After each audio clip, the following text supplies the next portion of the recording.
नमस्कार दोस्तों, मैं अनुसोम स्वागत करता हूं आपका फिर से एक नई वीडियो में। आज हम चर्चा करेंगे जाति व्यवस्था के विषय में। जी हाँ, ये जो चैप्टर है ये प्राचीन इतिहास का एक चैप्टर है और जो बच्चे अच्छे एग्जाम की तैयारी कर रहे हैं वे इस वीडियो को अच्छे तरीके से देख लें, उनके लिए वीडियो उपयोगी रहने वाली है। साथ ही साथ जो एग्जाम की तैयारी नहीं भी कर रहे और जिन्हें जाति व्यवस्था के विषय में जानना है वे भी इस वीडियो को देख सकते हैं। तो चलिए वीडियो शुरू करते हैं।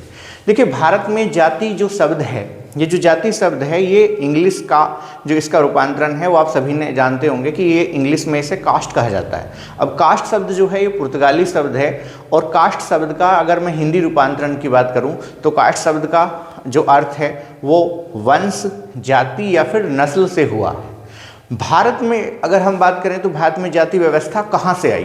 देखिए, भारत में 5वीं शताब्दी में जाति व्यवस्था जाके विकसित होती है। इससे पहले भारत में जाति व्यवस्था का उल्लेख नहीं मिलता। सबसे पहले जाति शब्द का उल्लेख बोधायन ने किया था और अगर इसके बाद की बात करो तो इसके बाद पाणिनि और कात्यायन ने भी जाति शब्द का उल्लेख किया है। तो जाति व्यवस्था जो है ये 5वीं शताब्दी में जाकर व्यवस्थित होती है। और जाति व्यवस्था का कारण क्या था? जाति व्यवस्था के कारण को जानने से पहले हमें सबसे पहले वर्ण व्यवस्था को समझना होगा। तो वर्ण व्यवस्था का उल्लेख सबसे पहले वर्ण व्यवस्था के विषय में आपको बताता हूँ। देखिए, वर्ण शब्द जो है ये वर्ण शब्द दो अर्थों में यूज होता है। एक वर्ण का अर्थ होता है व्यवसाय को चुनना, ठीक है, और एक वर्ण शब्द का अर्थ होता है रंग।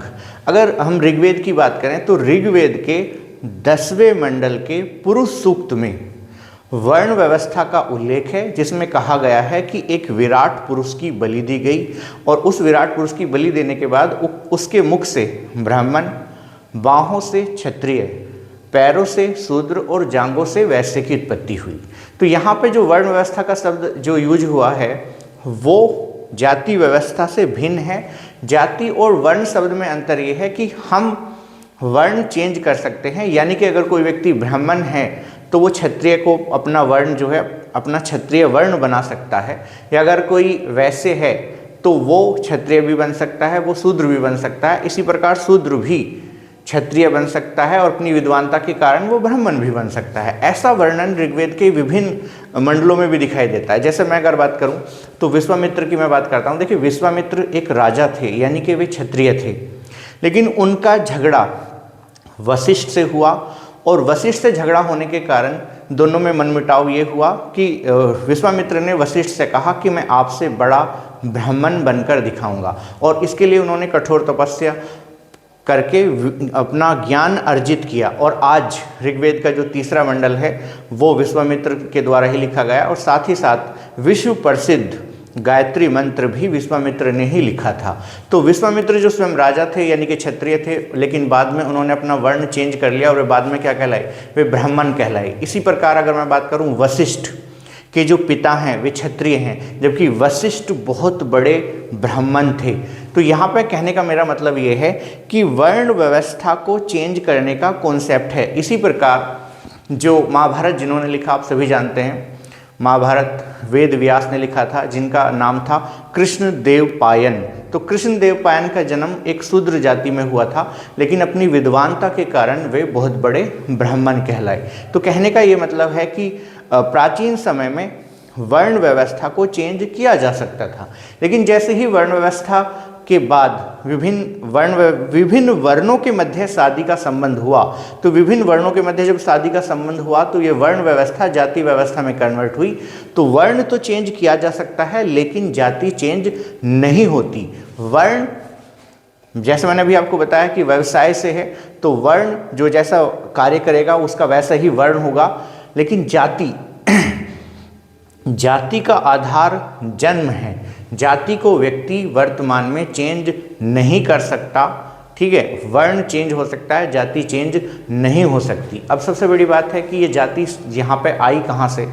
तो जाति में कॉन्सेप्ट ये हुआ कि जब विभिन्न वर्णों के मध्य आपस में शादी संबंध स्थापित हुए तो उनसे जो संतान पैदा हुई जिन्हें वर्ण संकर जातियाँ नाम दिया गया था। अब ये संतान कैसे कैसे पैदा हुई देखिए, जैसे फॉर एग्जांपल क्या था, पहले प्राचीन समय में 2 प्रकार के विवाहों का उल्लेख मिलता है। एक था अनुलोम विवाह और दूसरा था प्रतिलोम विवाह। अब ये क्वेश्चन एग्जाम में भी आए हैं, आप अच्छी तरीके से याद रख लें। अनुलोम विवाह क्या था? अनुलोम विवाह में यह था कि उच्च वर्ण का पुरुष निम्न वर्ण की महिला से अगर शादी करता है तो ऐसा विवाह अनुलोम विवाह, जैसे यहाँ पे लिखा हुआ है, जैसे अगर कोई ब्राह्मण है और किसी वैश्य महिला से जो शादी करेगा तो इस प्रकार का जो विवाह है वो अनुलोम कहलाएगा। ठीक है, फिर एक बार सुन लें, उच्च वर्ण का पुरुष निम्न वर्ण की महिला से अगर शादी करेगा तो ये विवाह अनुलोम विवाह कहलाएगा। समाज में ऐसे विवाह पहले बहुत ज़्यादा प्रचलित थे। अब अनुलोम विवाह से जो संतान पैदा होंगी, क्योंकि ये संतान हाइब्रिड होंगी, ये वर्ण संकर कहलाएंगी, और इन्हीं वर्ण संकर संतानों की वजह से भारत में जाति व्यवस्था पैदा हुई थी। तो ये संतान क्या कहलाएंगी? वर्ण संकर कहलाएंगी। जैसे अगर कोई ब्राह्मण पुरुष किसी वैश्य स्त्री से शादी करेगा तो उसकी जो संतान है वो अंबष्टक कहलाएगी। तो ये एग्जाम में भी आया हुआ है कि ब्राह्मण पुरुष अगर वैश्य महिला से शादी करता है तो संतान क्या कहलाएगी? ये संतान अंबष्टक। तो अंबष्टक जो जाति है वो कैसे पैदा हुई? ब्राह्मण पुरुष और वैश्य महिला से।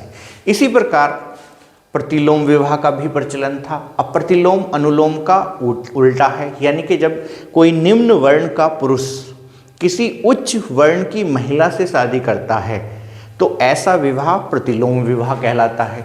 अब प्रतिलोम विवाह जैसे देखिए अगर मैं वर्ण व्यवस्था की बात करूं तो वर्ण व्यवस्था में सर्वोच्च स्थान ब्राह्मण, दूसरे पर क्षत्रिय, तीसरे पर वैश्य और चौथे पे शूद्र शामिल हैं। तो पहले स्थान पे कौन है? ब्राह्मण। तो यहाँ पे ब्राह्मण पहले पे है। और अब मैंने अभी आपको बताया क्या कि प्रतिलोम विवाह उल्टा विवाह, यानी कि निम्न वर्ण का पुरुष और उच्च वर्ण की महिला। तो जैसे क्षत्रिय पुरुष, क्योंकि क्षत्रिय दूसरे नंबर पे हैं तो ब्राह्मणों से नीचे हैं, तो अगर क्षत्रिय पुरुष किसी ब्राह्मण महिला से शादी करेगा तो ये संतान सूत कहलाएगी। महाभारत में भी आपने कर्ण के लिए सूत पुत्र का उल्लेख सुना होगा।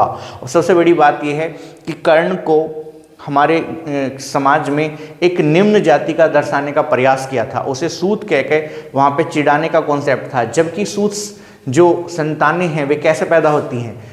क्षत्रिय पुरुष और ब्राह्मण महिला के संयोग से जो संतानें होती हैं उन्हें सूत कहा जाता है।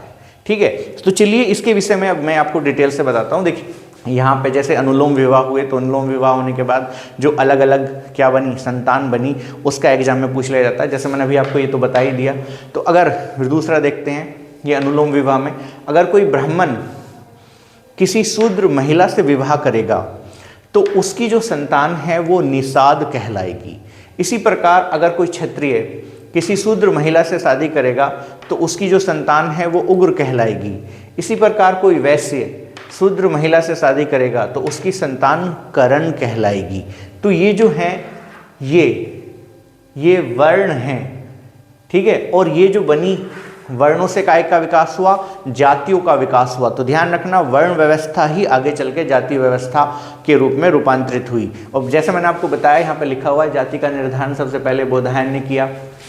इसके बाद पाणिनि की अष्टधाई और यास्क के निरुक्त में भी किसका उल्लेख है? यास्क के निरुक्त में भी जाति शब्द का उल्लेख है। इसी प्रकार पाणिनि की अगर मैं बात करूं तो पाणिनि ने कृष्ण जाति, अब कृष्ण जाति, कृष्ण शब्द का जो एक पर्यायवाची है, कृष्ण काले रंग के लिए यूज होता है। तो कृष्ण यानी कि काली जाति और ब्राह्मण यानी कि जो श्रेष्ठ जाति है उसके लिए। तो पाणिनि ने जो जाति शब्द का उल्लेख किया वो कृष्ण और ब्राह्मण जाति के शब्दों में किया था। इसी प्रकार 5वीं शताब्दी में जाति प्रथा भारत में जाके क्या होती है? विकसित होती है। अब यहाँ पे क्या है? धर्म सूत्रों में जाति की संख्या कितनी बताई गई है? 12। जो धर्म सूत्र हैं हमारे विभिन्न, उनमें जाति की संख्या 12 बताई गई है। मनुस्मृति में जाति की संख्या 60 है, जबकि बाह्य वेवर्त पुराण में 100 से भी अधिक जातियों की उत्पत्ति का कॉन्सेप्ट है। अभी जाति आई कहाँ से? जैसे देखिए भारत में विदेशी आक्रमण हुए और विदेशी आक्रमण होने के बाद विदेशियों ने भारत की संस्कृति को आत्मसात किया और इसके बाद उनका विवाह भारतीय समाज में होना शुरू हुआ। तो उनके विवाह से भी क्या हुआ? हाइब्रिड संतान पैदा हुई हैं और ऐसी जो संतान हैं वे विभिन्न जातियों में आगे जाके क्या होती चली गई? कन्वर्ट। तो जाति का जो आधार है वो जन्म रहा और वर्ण व्यवस्था का जो आधार था वो आपका कर्म था। लेकिन बाद में क्या हुआ? ये जाति व्यवस्था इतनी ज़्यादा जकड़ती चली गई कि लोग जो हैं क्या कर सकते हैं, आज अपनी जाति को चेंज नहीं कर सकते। जबकि पहले क्या था, पहले लोग अपनी इच्छा अनुसार अपना व्यवसाय के अकॉर्डिंग अपना वर्ण चेंज कर सकते थे। तो आज का जो मेरा सेशन है जाति का, ये यहीं समाप्त होता है। ये जो मैंने आपको बताया है ये एग्जाम बेस इंपॉर्टेंट है, आप इसको नोट भी कर सकते हैं। तो थैंक यू फॉर वॉचिंग।